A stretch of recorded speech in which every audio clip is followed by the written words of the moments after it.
Welcome, everyone, to another power-packed podcast brought to you by Chief. We continue our series with the co-founders of the good gentlemen who say to you, have an unlimited day, because they named their company UnlimitIT. We started our podcast series talking about service management, how it affects your bottom line. And one of the co-founders, Dewald, who's on the call with us today, really spent a bit of time talking to us about positioning service management in terms of improving your bottom line. In our second podcast, we swung a little bit to Chris, apologies, the other co-founder of the company, driving efficiencies, personalization, making service management relatable. And we spoke a bit about integration and making it relevant. We focused too on automation. Today, we kick off the third part in our six-part series. And this is about how a university utilizes service management to really delight their students, how to create a great student experience. We know that CX is a massive trend, and this is absolutely critical, not only for the internal staff of the university that the service management function historically focused on, but they swung and pivoted into a client experience, that being their students. Now, point of disclosure, the University of Pretoria is my alma mater, and certainly when I was studying at the university, we didn't know what service management was, and we had no clue about some of these features and functionalities. So to introduce you, we'd like to bring in Charles today. Dewald du Plessis, he's from the University of Pretoria. He leads change and configuration management at the university. Charles, welcome. Thank you very much. I understand that you have a little bit of a wine interest or a wine farm interest. Is that true? Absolutely. Firstly, I'm a Joubert. I'm one of the French Huguenots that came in and brought wine to South Africa, as a matter of fact. But my family are wine farmers in the Boland in South Africa, specifically in the Slangoek Valley in the Western Cape. So yes, I'm a avid wine drinker. I'm also a young winemaker, as a matter of fact, and I have one or two silver medals for my wine. So absolutely. Fantastic. Well, let's make some wine today. I think you have matured the university's IT environment sufficiently that we can taste of it. Absolutely. So certainly looking forward to that. The wines from the Slangoek Valley, I have on good recollection, have won world awards and well-renowned. So hopefully that is transferable in terms of a service excellence capability that we can talk about today. Dewald, Chris, would you like to share a little bit around the reason for bringing Charles into the room? Voice of the customer, so important. Yeah, sure. Thanks, Dennis. And just want to say I'm also a University of Pretoria alma mater. So I've got I've spent quite a bit of time at the university studying and working there. So I've got a definite passion for the university. So as we hooked off last week, we spoke about, or on the last series episode, we spoke about integrations and personalization and making service management more efficient. And we ended up with saying, all of this sounds great in a conversation like this, or even on PowerPoint slides. But showcasing a real world example of that is the better way of doing it, and learning from the university, or from a university or a customer that has done that. So one of our big colleagues that we spent quite a lot of time with, Charles Joubert, he's passionate about speaking about service management, and also, I believe he's got a passion for the University of Pretoria, because he's been there quite a while as well. And as part of that, we see at the core of most education environments, as well as organizations and businesses, but there's a definitive focus on supporting research and learning in a continuous fashion. And supporting that would be experiences. And this becomes crucial in driving efficiencies and making sure our services are effective. So we are hoping, we believe, Charles, as part of this podcast or this episode of today, will demonstrate or showcase some of those learnings that is had as part of the university and as part of that journey to value, for lack of a better word, I think. Yeah. Absolutely. Journey to value. That sounds fantastic. I'm going to ask Charles to give us a bit of the backstory. He inherited a particular environment at the university, and I'm pretty excited to understand what this backstory was, Charles. What did you inherit, and why has this story gained so much momentum? So when I started at the university, we was, as a matter of fact, still on Peregrine, I think, and just moved over to HP Service Manager, or the first flavor of it. And I'm giving my age away if you can't see the grey hair. And service management in those years were really just case management. That was, catch and pass on to your service consultants or your workstation support guys.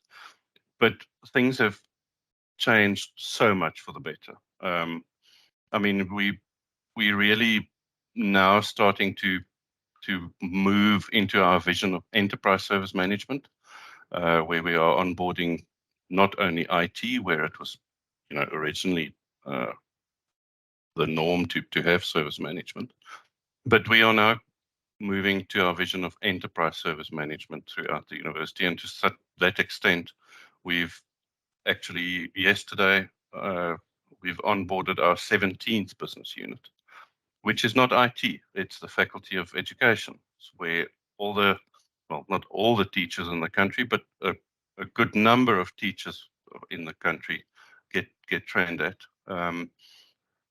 And it's driving that whole experience from a student to an integrated member of society. Especially, how many students are serviced by your environment? Well, active students over 70,000.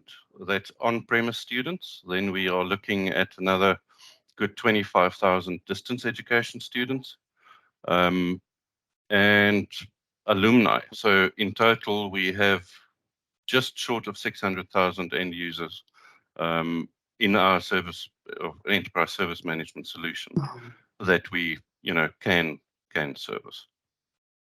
And when I read through your case study, which I found very, very intriguing, the service agents behind your implementation are less than on my two hands. You can Absolutely. share a bit around that. Yeah, so absolutely, that is purely for the IT service help desk. So in total, we have about 270 agents now across all the business units we've onboarded. But if we refer to the case study specifically, ITS Help Desk supports all of these end users, about 10,000 faculty and staff, and then the rest students. And we do this with, at the moment, they are 5, as a matter of fact, because there are 2 vacancies. And we haven't seen a massive impact because of those 2 less agents. What has grown significantly, especially with a enterprise service management tool that really drives self-service, is earlier this year we have surpassed the the actual touch channels where we had somebody contact one of our agents. We have surpassed the self-service mark with 56% of self-service handling our service request, and that's phenomenal. We, as a matter of fact, have a team building session tomorrow where this will be celebrated in a typical UP way. Fantastic. That is a great achievement. Yeah, absolutely. That's incredible. A massive achievement. I'm intrigued by how students experience your service. There's been thoughts around request numbers and a negative perception around, you've been placed in a queue or this is your request number. Is there some psychology behind this that you've built on? Absolutely. So remember, and I think we need to think back to COVID times where nobody was really geared for any of this. We were in a very fortunate situation that we literally went live with SMAX 3 months before COVID. SMAX, if you can share with us what SMAX is. SMAX is a enterprise or enterprise class enterprise service management solution from the then Micro Focus. They have now been procured or procured by OpenText, and it's a enterprise class service management solution. So to get back to the original question is, so we were already driving, self-service via knowledge articles and AI and machine learning and so on. So that helped us a lot with drive or getting our end users to interact with us via different channels.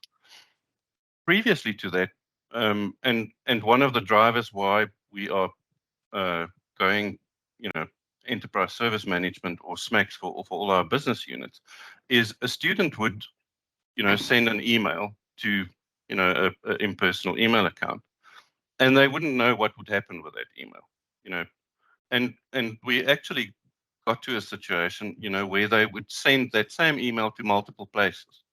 The amount of wasted time that caused is, I don't think it's calculable. So the psychology behind just receiving a request number, with a link where you can go follow up on that request is phenomenal. It is transformed, especially in the IT environment. We can talk about the rest of the business units now, but just from an IT perspective, knowing that you have a number in a queue and you can actually see where in the queue you are, well, where in the process your request is, has made an immense difference. And we've seen this kind of feedback from students via the built-in survey tool in the solution, that the feedback we get is phenomenal. We also saw that students stopped emailing people directly because they know if it is in the system, it's being attended to. There's SLAs and escalations and all of that coupled, to those service offerings or requests. So the student has recourse, and they enjoy it. The mobile very app, comforting. The mobile app also made a massive difference. So, just on a making sure that we capture all of those interactions, we've gone to, and again, I'm talking about IT help desk or IT student help desk. We have a little IT shop where students can bring their private laptops, for Office 365 and, all the free software and support they get. And we have posters up where the students scan the QR code, load the mobile app, and by the time they get to an agent, there's a request logged. So we take that admin overhead away from the agents and move it back to the customer, saving additional time so they can now service more students for less admin. And that makes everybody smile. In a previous conversation with Chris and Dewald, they went to great lengths to share that one of the biggest challenges is adoption. So change management and adoption. And I'm keen to understand from you some of your challenges that you've had in implementing service management in the university. And you talk avidly about the students who are sort of, I would imagine, a lot younger than the faculty staff. And I'm wondering if there isn't a dichotomy between the professorial staff versus the students in terms of adoption of systems. That's just an hypothesis, and I'm willing to be wrong. Maybe you can share with us a bit about some of your challenges at the university. Your hypothesis is spot on. Resistance to change is everywhere. I mean, the human being just doesn't want to change. It's how it is. Now, I'm a big Star Trek fan, and the Borg always says resistance is futile. I say resistance is futile, but it's appreciated because it makes it interesting. Service management, as with any change in any environment, is more of a psychology than anything else. So yeah, resistance to change is absolutely there, but it's also a key driver to adapt your implementation strategies. And it's interesting, and I always say I'm really fortunate to work in an environment that encourages. I mean, a university is supposed to be there for research and innovation, and I really enjoy my job working in an environment where we can do these kind of I don't want to say experiments because it's not an experiment, but where we have the leeway to play around with strategies to implement what we know is best for business in interesting ways. Another one is finances. We all live in South Africa. We pay for the software in dollars, and the rand versus the dollar is a big enemy. But again, that brings us to being creative in writing your business cases. I think where a lot of people miss the point is, instead of writing a business case for return on investment, there's a case for that. But especially in a bureaucratic environment, writing a business case as to what is going to happen if we do not do this sometimes drives the point home easier and quicker than saying we need this and we can pay it off in X amount of time. So it's a matter of perspective. Everything in life is a matter of perspective. I think another one, especially in a academic environment, is where a lot of the institutional knowledge is locked up into people that sit on a little, and I'm probably going to step on toes now, on a little, kingdom. And the moment you try and touch that kingdom, it is hands off. I'm also hesitant to say this, but we are also in a fortunate position where UP's staff complement was at such an age that we have a very fast turnaround at the moment with younger staff, that's tech savvy, that wants change, that wants to do things in a better way.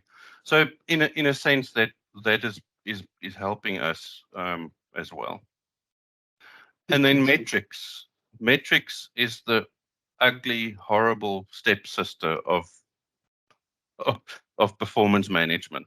And again, this comes back to the whole psychology thing. Is the moment people are measured, they either perform well. They perform either in a good, increasing their performance, or they perform that they are now being measured.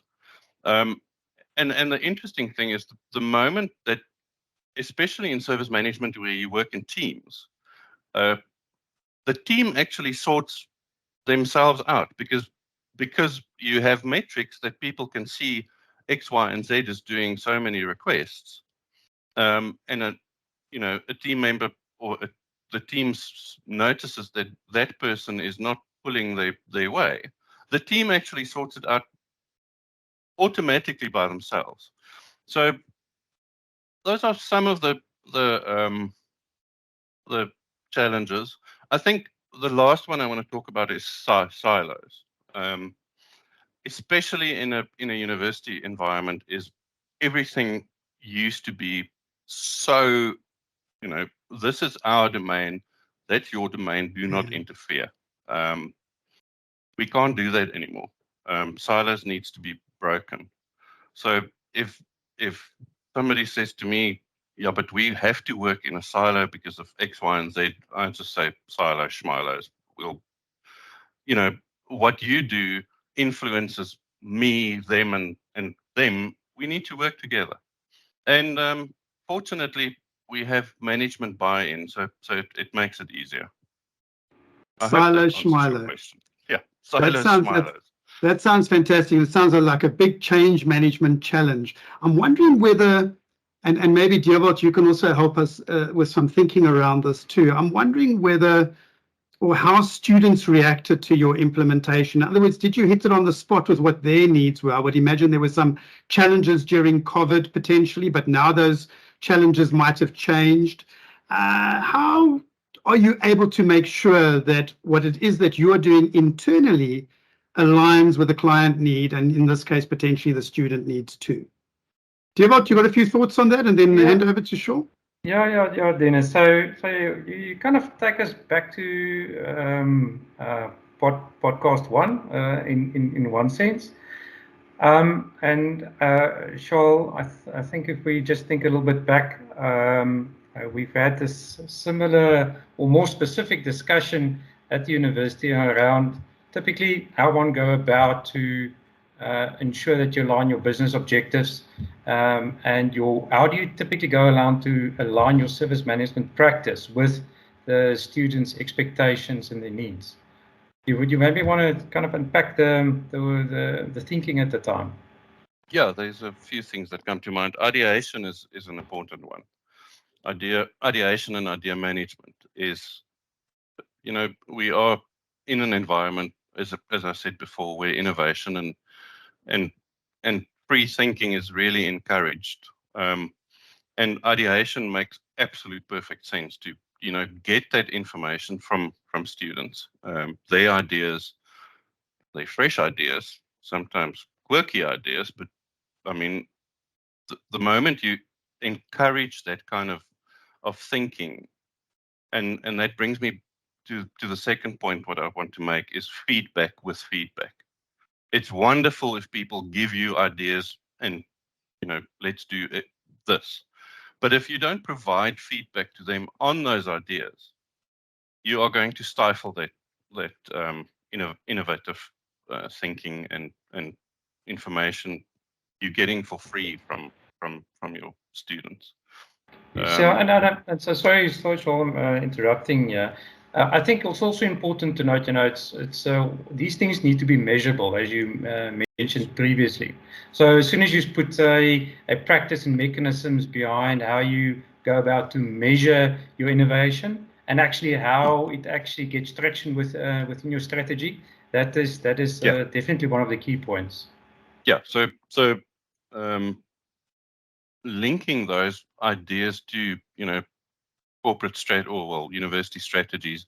We have what we call UP 2025 that is now ending next year. And we are now working on UP 2030. So what do we want to achieve in the next 5 years?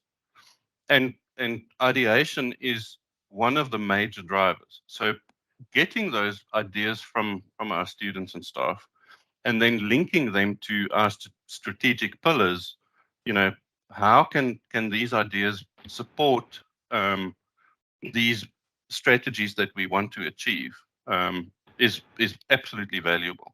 I actually literally came out of a meeting discussing exactly what we're talking about now, just prior to this.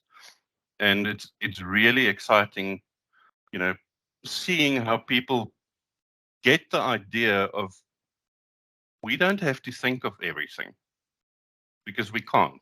We think in our little, well, mostly people think in their little or their field of expertise, not little field of expertise, but let's use the 70,000 students we have, the 10,000 faculty and staff we have, and get those ideas and get things going. Yeah, and I think I just wanted to say on that you've got go, Chris. No, sorry, Dale. So I just want to say you've got a fairly large think tank that you can leverage from to get all these all these innovative ideas. So it would be problematic if you don't make use of it. Yeah. Exactly. Yeah. Absolutely. And I think I believe the nice thing about this is, you've got that level of participation, understanding how one can measure it. It definitely supports adoption. And this is kind of, as we've all kind of mentioned in all the previous pods, adoption by far being the biggest problem. a great innovative way of actually driving adoption. Absolutely. You know, I think I said right in the beginning, facts don't make people change. And Dennis, Chris said, you alumnus of the University of Pretoria. So we literally decided in the meeting I just attended that don't just limit it to the current active students. We have industry leaders. We have, you know, we train the professionals that become consultants to multinational companies. Get everybody involved, you know, and get those ideas and innovative thoughts from them. So on that, I mean, yes. I want to build on Chris's thoughts, and Chris, maybe you can come in here on having this ready think tank available. And I would imagine it's not just IT departments that are looking for a great project to do a thesis with or to test an idea out with and come knocking on your door, but there must be emerging trends that you're adopting. We've spoken about in the past around machine learning, around automation, around AI. Chris, maybe you can expand on this, and then maybe Charles can also add in some of these emerging trends that you're building on in becoming a cutting edge implementation for the university and beyond. Yeah, sure. Yeah, I mean, Dennis, and I believe you would be amiss if you ignore the potential positive impact that AI can have in our environment. The benefits that AI can bring to your environment from an insight or visibility point of view will guide you where to go and focus next. And the university, I know for a fact, has got a fairly large appetite for AI and understanding the benefits that AI can bring. And if you just look at it from at a glance of view, what AI would impact, you know, it will impact the experiences of the students, of the academics, of the support personnel, and potentially it can have an effect that we shift and become much more person-centric. And the service that the organization or the university receives becomes much more personalized, because we can have this massive bulk of data that we can understand, that the machine can use to drill insight, to drill metrics, so that Charles and his colleagues can then utilize, you know, that to focus their next service experiences on. Charles, do you want to add something there, or maybe go deeper? Yeah, let me talk a little bit about AI and machine learning first, and maybe give you a practical example. So during COVID, as I said, we literally 3 months before went live with SMACs. Nobody expected a hard lockdown. And I mean, we were literally escorted off campus and said, you are going home now. And we had war room meetings on how we're going to do this. And I remember looking at, so in SMACs, there's a functionality specifically on knowledge management where it gives you these beautiful heat maps on what people are asking. So one of the channels we have in the solution is a chatbot. We call it Max. One of our student-facing one is called Mutusi, which means help in Sepedi. And I looked at these heat maps, and we could literally see what people are asking for, and within minutes write knowledge articles to address those questions. And I think, you know, AI and machine learning is one of those buzzwords people throw around that they really don't understand. And that was like a defining moment, I think, for especially our management team, was we actually have a tool that can help us drive answering questions to our students and staff. And it was literally in a matter of 5 minutes, you could see, okay, these are the questions coming in. We should address it either by a new service or support offering, or with a new knowledge article. Also, the personalized service, I agree with Chris, is something that's really important. People are they are tired of just filling in a silly form. They want, if I know who you are because you logged onto my system, why should I ask you certain information because I already have it?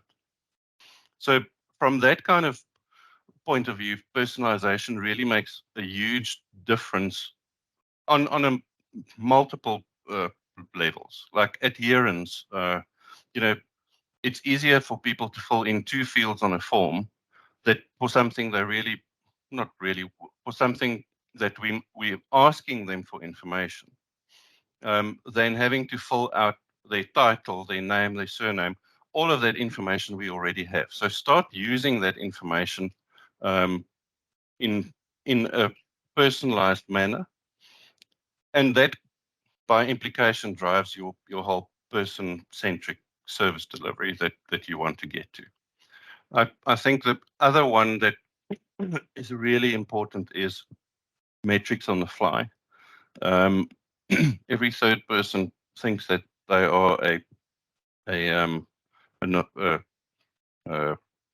data analyst, and let's encourage that, because information that people can use to improve their job, their outcomes. If you provide that information to them in an easy way for them to manipulate that information without having to ask IT for a report on X, Y, and Z, that we don't understand what they want to get out of it. We can give them the data, but we can't help them interpret that. So metrics on the fly is absolutely critical. Let me stop there. So much that you've shared. I'm keen to look into your glass ball, if you'd allow us. Where are we going to? What's next on the horizon for you, for the university, the technologies, and improving service management practices?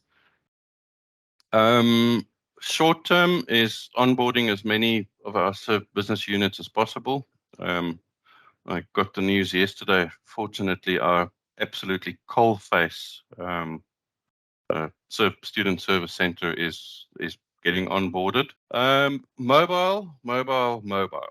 Our user base are growing attachments with mobile devices. They are.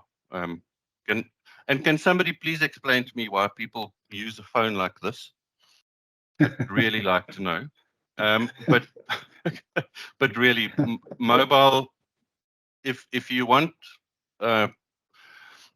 people to adhere and use your environments, they need to be mobile.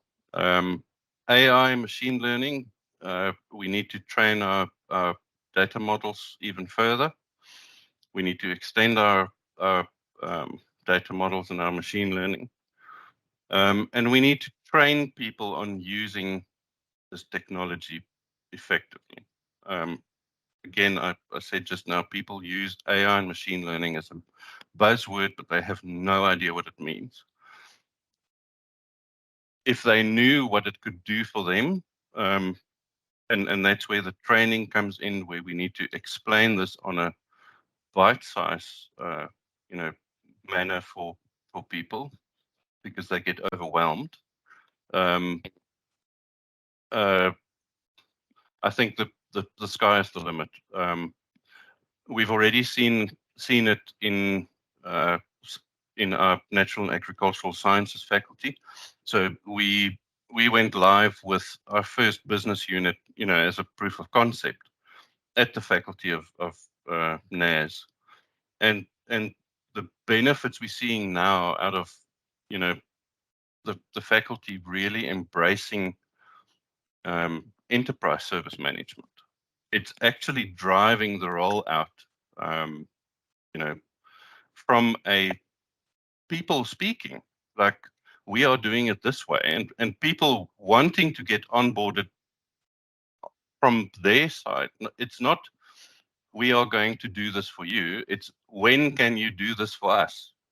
And I think getting that momentum is phenomenal, and we'll definitely ride that wave to improve service delivery and customer experience. Fantastic. I would imagine that you or the faculty management at the university would love to rein you in and balance your development spend with what is practical and client-centric. Is the question often asked of you, how do we know that this is customer-centric? What are your thoughts on that?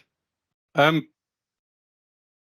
am asked that, and then I give them a quick demo, and they're like, "Oh wow, that's amazing.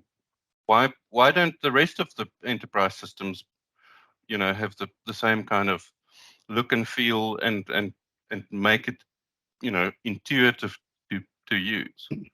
And I think that's really a big driver of improvement is, showing that things can be done in a better, simpler way by using data and machine learning. As I say, we are in an incredibly fortunate position that we have the user base we do. Smaller companies, your AI is as good as your data set. The bigger your data set, the better your outputs generally. It depends how you manage it, but we are in an incredibly fortunate position where we have a enormous user base that we can leverage, to drive improvement and make use of machine learning and AI. Are you asked at all to extend these services into some non-traditional functions, support functions, potentially control functions? Yeah. Any thoughts on that? HR comes to mind. I don't know if that's. Yeah. I'm aware of one bank implementing ITSM at the moment in the HR world, and they are struggling. Yeah. No, we went live with our also again as a pilot with our HR information system section. So only the HR employees could have access to the HR information systems, and it was such a success that they are now planning the HR, that all staff have access to HR information and HR service offerings. So yes, absolutely. It's actually a lot easier than academics. Because of the finance and HR environments being extremely highly regulated, it makes it a lot easier to onboard them than faculty that where they've always worked in a certain way with students. There's like over decades of this is how we used to do it. But again, it's because there's such a nice turnover in staff, it's becoming easier. But defining all those service offerings, I said earlier about all that institutional knowledge stuck in people's minds. Getting all of that written down in faculty environments is a little bit harder, but it's really rewarding for everybody, because another practical example is we saw during registration, during COVID actually, is we had a massive amount of of temp agents that assisted with live chat and so on. And just by driving knowledge management through standard operating procedures, you could really put somebody that has no idea what's going on during a registration. And with the AI and predictive or machine learning that predicts that this service offering or this knowledge article will answer this question for the student. If they can read, they can be an agent. And that was one of the driving successes of our registration period in 2022. Sorry, 2022. Feels they like can read, they can be an agent. That triggers me. Yeah. Books that you would recommend to our audience that you think would be valuable? Could be a podcast too. I just wanted to say this podcast. Very digital. I listen to a lot of audiobooks. especially when I'm in the tractor during harvest time. I play an audio book while I'm busy working. I'm terrible with names. I will send you a list of books and audio books to add on. We'll post that in the podcast underneath. Okay, all cool. Good in that regard. Which triggers me to the next question. When you stop doing this, and if there was another role or job that you'd want to do, what would that be? Being a farmer. Being There a are farmer. so many opportunities for automation, for optimization. Especially with a labor situation, especially in South Africa, people are embracing automation, especially in agriculture. Being a farmer, there's so many things I could optimize, and I actually think I drive some of my family insane sometimes with let's do it this way rather. And it's exciting. It's especially in South Africa, the agricultural industry there needs to be a lot more innovation. We are facing a food crisis across the planet. Prices are absurd. People need to eat, and automation could drive down prices. Beautiful. So much to be said for being a farmer in life. Yes, or just a grower.